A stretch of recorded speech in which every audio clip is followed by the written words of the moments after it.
도대체 OSCP를 어떻게 공부를 하고 통과를 하냐라는 거를 궁금해하실 것 같아요. 근데 솔직히 이런 질문을 굉장히 많이 하시고 저도 이제 OSP를 등록하기 전이랑 OSP를 풀면서도 이런 질문을 되게 많이 했거든요.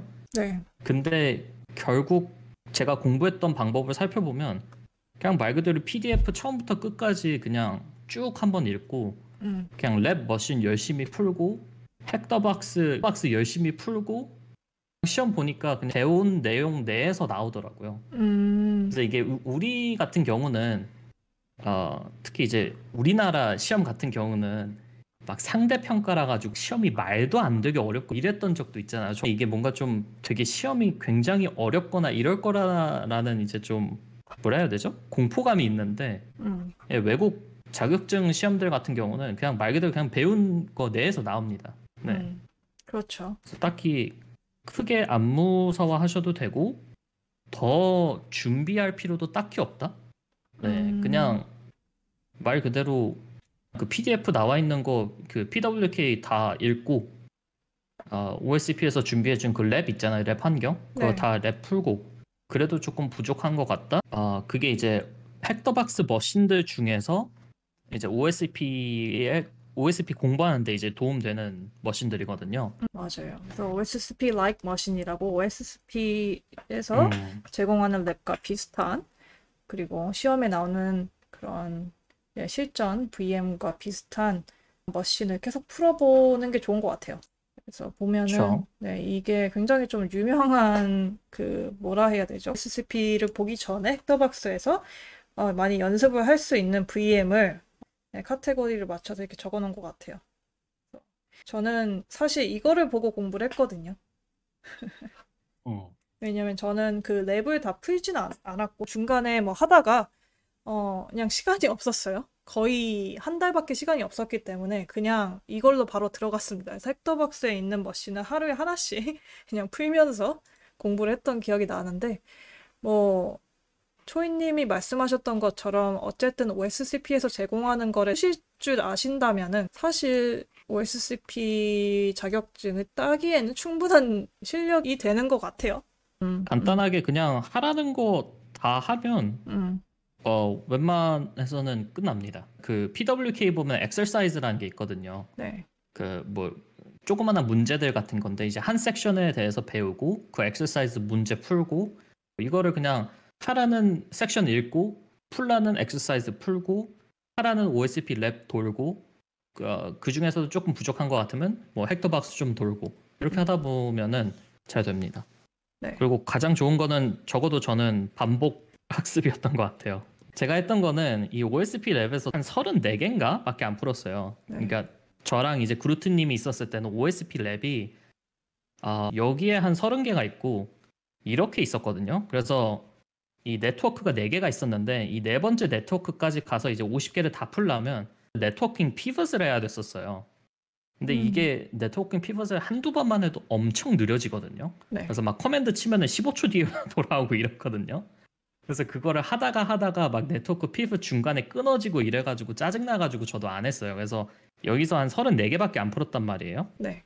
근데 이거를 이제 2번 풀었죠. 저 같은 경우는. 반복 학습. 쫙 34개 풀고 한 2주 동안 진짜 완전히 헥터박스만 풀다가 네. 그래서 다시 34개 한 번에 쭉 풀고 네, 그렇게 했던 기억이 있네요.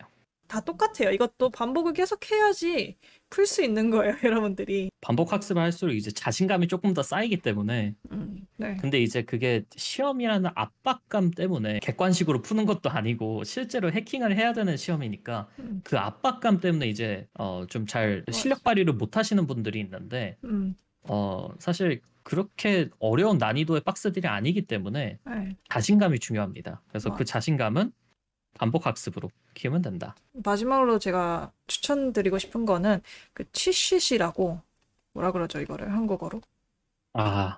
우리나라 말로는 대체할 단어가 컨닝 페이퍼밖에 없을 것 같긴 한데. 네. 뭐 그렇죠. 공부 노트죠. 어떻게 보면 공부 노트인데 공부를 할 때 커맨드가 굉장히 많아요. 리눅스 커맨드에 대해서 배우는데 이게 너무 많으니까 나름대로 정리를 하는 거예요. 그렇죠? 뭐 예를 들어서 뭐 그쵸. M맵이 있는데 M맵에 뭐 여러 가지 플래그에 대해서 여러분들이 다 기억을 할 수가 없잖아요. 분들이 어, 개인적으로 다 정리를 해놓는 겁니다. 정리해놓고 뭐 그렇죠. 고버스터 있고 뭐 파이썬 뭐 쉘부터 시작해서 뭐 여러 가지 있잖아요. 그래서 이런 경우에는 이런 음. 걸 쓰고 이런 경우에 이런 걸 쓰고 라는 공부 노트를 작성을 하시는 게 굉장히 좋습니다. 그리고 제일 중요한 건 외국에서는 이런 취시를 보는 거에 대해서 그러니까 우리나라는 야, 너 컨닝 페이퍼 썼냐 살짝 이런 느낌인데 외국은 외우는 거에 그렇게 크게 이제 집중을 하지 않기 때문에 없어요. 그래서 OSP도 취시를 보면서 진행을 할 수 있습니다. 그죠? 네, 맞아요. 그래서 제가 했던 거는 뭐 정보 수집 때 내가 해야 되는 엠맵 커맨드들이나 플래그들 다 정리해 놓고 음, 이제 네트워크 서비스들 있잖아요. 네. 진짜 포트별로 다 정리함. 20에 나오면은 어떤 거 체크하고 뭐 FTP 유명한 퍼블릭 exploit 음, 체크하고 22 나오면은 username enumeration 체크하고 네. cheat을 네. 또 얘기가 되면 모이에킹 대회에서도 말씀드릴 텐데 그 대회에서도 사용을 했고 실무에서도 이 cheat을 가져가서 음. 더더더 늘리고 있습니다. 리눅스 프리빌리지, 그쵸? 프리빌리지 이스컬레이션, 윈도우 프리빌리지 이스컬레이션 이런 그죠, 걸 그죠, 다 그죠. 따로 만들어야 돼요. 여러분들 왜냐면은 정말 이게 중요한 게 음, 그 24시간 안에 이거를 뭐 구글링해서 공부해서 쓴다 이게 불가능하거든요. 24시간 있으니까 구글링해서 뭐 찾아서 리소스 찾아서 풀겠다. 이거는 불가능한 얘기죠. 그렇죠. 그리고 이거는 조금 뭐 논란이 될 수 있겠지만 솔직히 중학교, 고등학교 때 다들 한 번쯤 컨닝 페이퍼 만들어 본 적은 있잖아요. 근데 음, 저는 이거 만드는 걸 굉장히 좋아했거든요. 그러니까 물론 당연히 쓰진 않았어요. 저희 때만 해도 선생님들한테 맞던 시대이기 때문에 만들었던 이유가 뭐냐면 컨닝 페이퍼를 만들면서 내가 배웠던 걸 다 정리하잖아요. 이게 그렇죠. 진짜 머릿속에 잘 들어가요. 음. OSP를 보면서도 컨닝 페이퍼를 만들듯이 나만의 취짓을 계속해서 만들면 그게 내 머릿속에 훨씬 더 빨리 들어갑니다. 그래서 이거는 저희만 얘기하는 게 아니라 OSCP에 대해서 여러분들 치잖아요. CC 이러면 엄청 많이 나옵니다. 그쵸?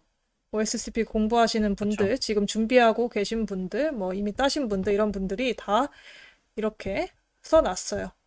그래서 이거를 보고 여러분들이 여기 토탈 OSCP 가이드 CC 누가 만들어 놨으니까 내가 뭐 시험 보면서 풀면 되겠지. 네, 그렇게 안 돼요. 저는 안 됐어요.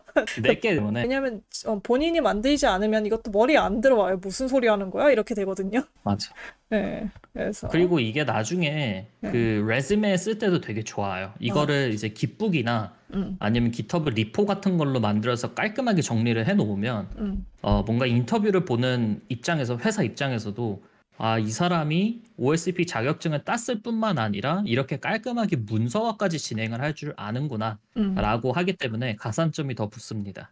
이제 유튜브에 입색이라는 분이 계세요. 제가 알기로 헥터박스가 나왔을 때부터 이 박스들 푸는 비디오를 만들기 시작했거든요. 네. 분의 비디오를 보면서 저도 배운 게 되게 많았어요. 와, 이런 커맨드도 있네? 이런 개념도 있네? 이런 걸 많이 배웠기 때문에 그 OSCP 시험 당일만 얘기를 해보죠. 어떤 일이 벌어지나. 감독관이 있어요. 감독관이 사람입니다. 사람 감독관인데 네. 이분이 가이드라인을 줘요. 시험을 10시에 시작한다. 그러면은 한 9시 반에 30분에 오셔서 감독관하고 뭐 이런저런 준비를 합니다. 시험 시작 준비 뭐 이렇게 부르죠. 맞아. 시작 네, 준비죠. 네, 네. 그래서 시작 준비를 하는데 이제 카메라 체크 이런 걸 하죠. 카메라를 켜고 그렇죠. 방 하고 한번 비춰봐라. 네, 그래서 이분이 책상 아래 비춰봐라. 책상 아래 사람이 있는 거 아니냐. 막 이런 거 네, 하죠. 창문 뭐 이런 걸 비춰봐라. 그다음에 뭐 화장실은 어딨냐 이런 것도 물어봅니다. 아, 예. 맞아, 맞아. 저 화장실까지 보여줬다. 맞아. 네, 그래서 뭐 천장도 미치고 하여튼 난리가 납니다, 여러분들. 근데 실제로 이런 분들도 있을 것 같긴 해요. 그러니까 어떻게 보면은 이런 일이 있기 때문에 이거를 자꾸 비추라고 하는 게 아닐까. 카메라로 여기저기 다 비춰보라 하니까 여러분들 기분 나빠하지 마시고. 그리고 네. 이거 기억나세요? 그 프리스크립트 있는 거 아세요? 그러니까 시험 보기 전에 특정한 스크립트 다운받은 다음에 이거를 너 호스트 머신이랑 음, 너가 시험 볼 칼리에서 돌려봐라 라고 합니다. 근데 이게 음, 뭐냐면은 이제 원격으로 막 스크린 그 쉐어를 하거나 원격으로 뭐 내 컴퓨터를 조종할 수 있는 그런 프로그램들 있잖아요. 네. 그런 프로그램들을 이제 먼저 한번 쓱 스캔을 때려보는 거죠. 네, 그리고 그 스크린이 만약에 듀얼 모니터, 그쵸? 이것도 보여줘야 됐어요. 왜냐면 다른 분이 그거 연결을 하시고 나한테 보여주면서 또 할 수 있으니까. 맞아. 컴퓨터에 내 컴퓨터에 연결이 정말 돼 있는지. 그래서 별의별 시험 준비 감독을 합니다. 네, 긴장하지 마시고 그냥 하라는 대로 하면 돼요. 감독관이 지켜봅니다. 카메라가 이렇게 있죠. 카메라가 있는데 내 카메라로 계속 보는 거예요, 저를. 만약에 질문이 있다. 그래서 질문을 물어볼 수는 있는데 사실 감독관이 여러분들한테 알려줄 수 있는 게 그렇게 많지 않아요. 네. 모든 질문은 저도 이 테크니컬한 질문은 이메일로 그 시험 질문만 받는 이메일 주소가 있거든요. 네. 그래서 거기로 보냈던 것 같고 딱히 뭔가 문제 뭐 이제 기술적인 문제가 있지는 않았었던 걸로 기억을 하네요. 만약에 화장실이나 뭐 급한 일이 이제 생기잖아요. 그러면은 얘기를 하고 가시면 됩니다. 감독관한테. 나 화장실 가야 돼. 나 밥 먹어야 돼. 얘기를 하면은. 네. 또 뭐가 있나요? 시험 당일날. 이것만 딱 준비를 하면 될 것 같아요. 네, 솔직히 별거 없습니다. 제 기억으로 VPN 그냥 하나 던져주고 그냥 저희 랩 이제 들어가듯이 VPN 연결하면은 그 VPN 네트워크 안에 이제 우리 타겟들 있고 모의 해킹하고 보고서 쓰고 끝입니다. 사실 지나와서 생각해 보면 되게 직설적 그러니까 뭐가 딱히 얘기할 게 없다. 그냥 되게 좋은 자격증이고 배우는 거 배우면 되고 하라는 거 하면 되고 그러면은 잘 된다. 네. 혹시 뭐 OSP의 뭐 가치라든지 시간 투자를 얼마나 해야 되나? 제가 OSP 시작할 수 있을까요? 우리나라에서 OSP나 아니면 외국에서 신입들한테 OSP는 어떠한 가치를 지니는지를 궁금하신 분들은 아까 전에 그루트님이 보여주셨던 그 블로그 글을 참고를 해주시면 되겠습니다.